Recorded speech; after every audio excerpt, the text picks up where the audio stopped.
ধামরাইয়ে বিচার সংস্কার ও গণপরিষদ নির্বাচনের দাবিতে এনসিপির পদযাত্রা অনুষ্ঠিত হয়েছে। মোহাম্মদ সিরাজুল ইসলামের পাঠানো ভিডিও তথ্যচিত্রে দেখুন বিস্তারিত। ঢাকার ধামরাইয়ে বিচার সংস্কার ও গণপরিষদ নির্বাচনের দাবিতে জনগণের ঐক্য গঠনের লক্ষ্যে বর্ণাঢ্য র্যালি ও পদযাত্রা অনুষ্ঠিত হয়েছে।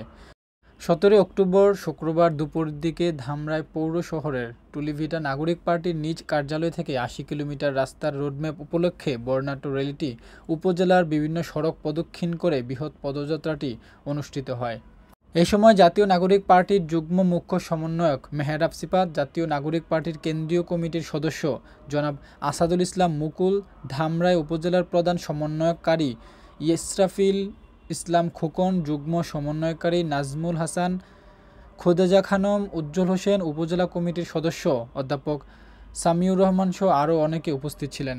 বক্তারা বলেন, দীর্ঘদিন ধরে দেশের রাজনীতিতে বিএনপি ও জামায়াত ঘরানার বাহিরের শক্তিগুলো ঐক্যবদ্ধভাবে সংগঠিত করা হয়নি, ফলে নতুন প্রজন্মের মধ্যে একটি হতাশা জন্ম নিয়েছে। এই বাস্তবতা বিবেচনায় নিয়ে একটি নতুন রাজনৈতিক প্ল্যাটফর্ম তৈরির চেষ্টা করছে জাতীয় নাগরিক পার্টি এনসিপি।